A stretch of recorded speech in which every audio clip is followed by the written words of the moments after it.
कहानी का शीर्षक व्यवधान। रिश्ता मिलाकर देखने से वनमाली और हिमांशु माली दोनों ममेरे फुफेरे भाई हैं। वह भी बहुत हिसाब करने पर मिला, लेकिन ये दोनों ही परिवार काफी समय से पड़ोसी है। बीच में केवल एक बगीचे का व्यवधान है, इसलिए इनका रिश्ता बहुत पास का ना होने पर भी इनमें घनिष्ठता का अभाव नहीं है। वनमाली हिमांशु से बहुत बड़ा है।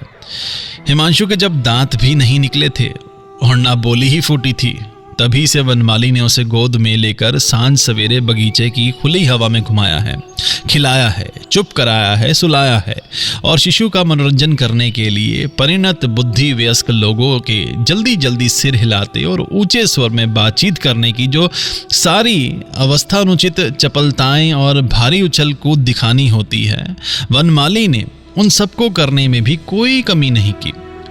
वनमाली ने कुछ विशेष पढ़ाई लिखाई नहीं की, उसे बगीचे का शौक था और दूर के रिश्ते का ये छोटा भाई, जिसे एक दुर्लभ दुर्मूल्य लता के समान वनमाली अपने हृदय के संपूर्ण स्नेह सिंचन से पाल रहा था। फिर जब वह उसके भीतर बाहर को आच्छन्न करती पल्लवित होने लगी, तब वनमाली ने अपने को धन्य माना। अक्सर ऐसा देखने में नहीं आता, लेकिन कोई कोई ऐसे स्वभाव के होते हैं जो किसी छोटी सनक या छोटे शिशु अथवा किसी अकृतज्ञ मित्र के लिए अपने को सहज ही पूर्ण रूप से विसर्जित कर देते हैं और इस विराट धरा पर एकमात्र छोटे स्नेह के कारोबार में जीवन का सारा मूलधन समर्पण कर निश्चिंत बने रहते हैं। फिर शायद सामान्य स्वल्प अधिकार में ही परम संतोष के साथ दिन काट लेते हैं, या तो सहसा किसी सवेरे सारा घर बार बेच कंगाल हो रास्ते पर जा खड़े होते हैं। हिमांशु की अवस्था जब कुछ और बढ़ी, तब उम्र और रिश्ते के अनेक अंतर के बावजूद वनमाली के साथ एक मैत्री बंधन में बंधा। दोनों के बीच मानो छोटा बड़ा कुछ भी नहीं रहा। ऐसा होने के कुछ कारण भी थे। हिमांशु पढ़ता लिखता और स्वभावतः उसकी ज्ञान स्पृहा अत्यंत प्रबल थी। किताब मिलते ही पढ़ने लगा। इससे बहुत सी व्यर्थ की किताबें भी अवश्य पढ़ी गईं, पर जैसे भी हो, इससे सब और से उसके मन की एक विशेष परिणति साधित हुई। वनमाली एक विशेष श्रद्धा के साथ उसकी बातें सुनता, उससे परामर्श लेता, उसके साथ छोटी बड़ी सभी प्रकार की बातों की आलोचना करता। किसी विषय में ही उसे छोटा बालक मान अग्रहणीय नहीं समझता। हृदय के सर्वप्रथम स्नेह रस से जिसे पाला पोसा है, बड़ी उम्र में यदि वे ज्ञान बुद्धि एवं उन्नत स्वभाव के लिए श्रद्धा का अधिकारी हो, तो उसके समान परम प्रिय वस्तु जगत में दूसरी नहीं। हिमांशु को बगीचे का भी शौक था, लेकिन इस विषय में दोनों मित्रों में अंतर था। वनमाली का शौक हृदय का था, तो हिमांशु में था बुद्धि का शौक। संसार के कोमल पेड़ पौधे या अचेतन जीवन राशि जो सार संभाल की कोई लालसा नहीं रखते, लेकिन सार संभाल होने पर घर के बाल बच्चों के समान बढ़ उठते, जो मानव शिशु से भी अधिक शिशु हैं, उन्हें यत्नपूर्वक पालने पोसने की वनमाली की एक स्वाभाविक प्रवृत्ति थी। लेकिन हिमांशु की पेड़ पौधों के प्रति एक जिज्ञासु दृष्टि थी। अंकुर उगते, कोंपले फूटती, कलियां लगती, फूल खिलते, इनमें उसका एकांतिक मनोयोग आकर्षित होता। पेड़ के बीज बोने, कलम लगाने, खाद डालने, मचान तैयार करने के विषय में विभिन्न सलाह मशवरे की बात हिमांशु के मन में आती रहती और वनमाली उन्हें अत्यंत आनंदपूर्वक ग्रहण करता। इस उद्यान खंड को लेकर आकृति प्रकृति में जितने प्रकार की संयोग वियोग की संभावनाएं होती, वे दोनों मिलकर पूरा करते। द्वार के सामने बगीचे के ऊपर ही एक पक्की वेदी जैसी थी।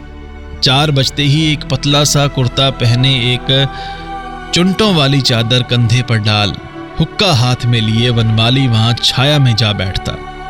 वह बैठा बैठा उदासीन कनखियों से कभी बाएं दृष्टि डालता, कभी दाएं।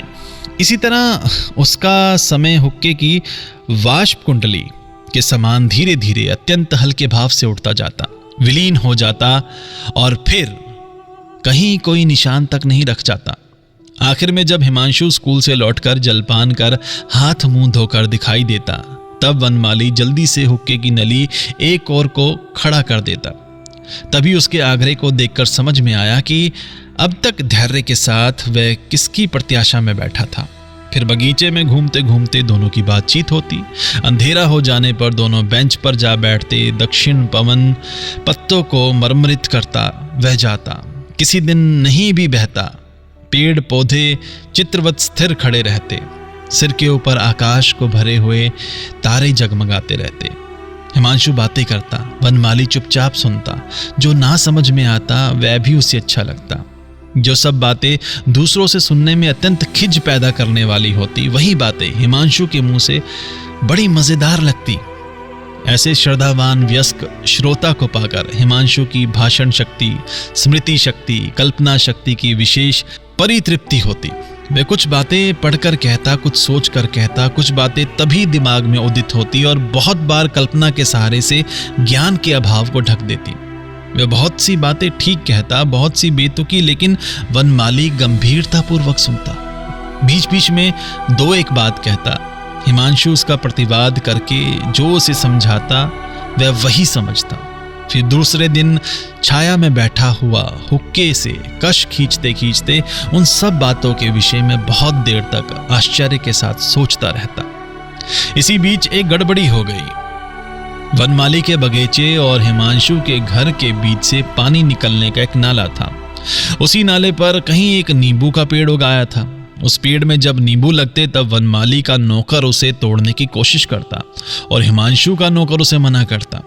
इसके चलते दोनों में जो गाली गलौज की झड़ी लगती, वह यदि कोई ठोस वस्तु होती तो उससे सारा नाला भर जाता। बीच से वनमाली के पिता हरचंद्र और हिमांशु माली के पिता गोकुल चंद्र में उस नींबू के पेड़ को लेकर भारी झगड़ा मच गया। दोनों पक्ष नाले के दखल के लिए अदालत में जा पहुंचे। वकील बैरिस्टरों में जितने महारथी थे, सभी ने दूसरे पक्ष का अवलंबन लेकर बड़ा लंबा वाक युद्ध आरंभ किया। दोनों पक्षों का जितना पैसा खर्च हो गया, उतना पानी तो भादों की बाढ़ में भी उस नाले से कभी नहीं बहा होगा। आखिर में हरचंद्र की जीत हुई। प्रमाणित हुआ नाला उसी का है और नींबू के पेड़ पर दूसरे किसी का कोई हक नहीं। अपील हुई पर नाला और नींबू हरचंद्र के ही रहे।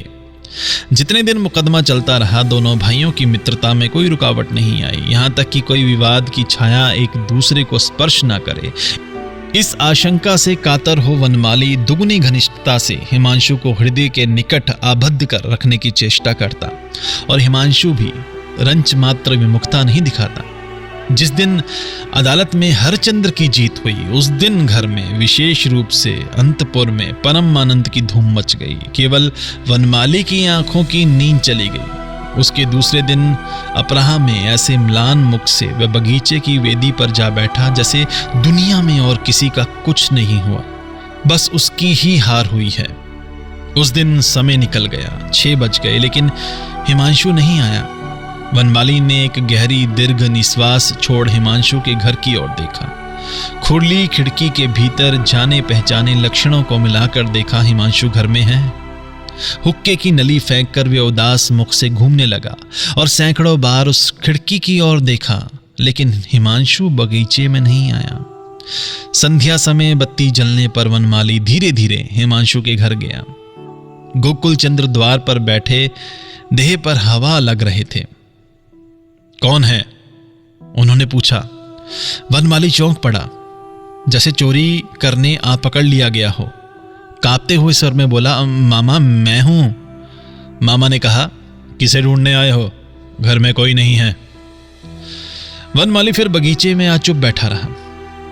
जितनी रात बढ़ने लगी, देखा हिमांशु के घर की खिड़कियां एक एक करके बंद हो गई। वह केवल बाहर के अंधेरे में अकेला पड़ा रहा। फिर उसके दूसरे दिन वह बगीचे में आ बैठा। सोचा आज शायद आ भी सकता है, जो बहुत दिनों से रोजाना ही आता था वह फिर एक दिन भी नहीं आएगा। ये बात कैसे भी नहीं सोच पाया। कभी मन में भी नहीं आया था कि बंधन किसी प्रकार कभी टूटेगा। ऐसे निश्चिंत मन से रहता कि जीवन के सारे दुख सुख कब उस बंधन में बंध गए वह ये जान ही नहीं पाया। आज सहसा पता चला कि वह बंधन टूट गया है, पर क्षण भर में उसका जो सर्वनाश हो गया, इसका उसे कैसे भी विश्वास नहीं हुआ। प्रतिदिन यथा समय वह बगीचे में आ बैठता कि कहीं अकस्मात वह आए, लेकिन ऐसा दुर्भाग्य कि जो नियम क्रम से एक दिन भी नहीं घटा। रविवार के दिन सोचा, पहले के नियम अनुसार आज भी सुबह हिमांशु हमारे यहाँ खाने को आएगा। ठीक विश्वास हो ऐसी बात नहीं, लेकिन फिर भी आशा नहीं छोड़ी गई। सवेरा हुआ, वह नहीं आया।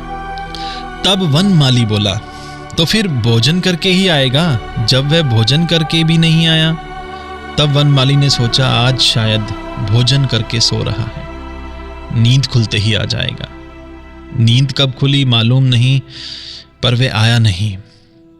फिर वही शाम हुई, रात आई। हिमांशु के घर के दरवाजे एक एक करके बंद हुए, बत्तियां एक के बाद एक बुझ गईं। इसी प्रकार सोमवार से रविवार तक सप्ताह के 7 दिन जब दूरदृष्ट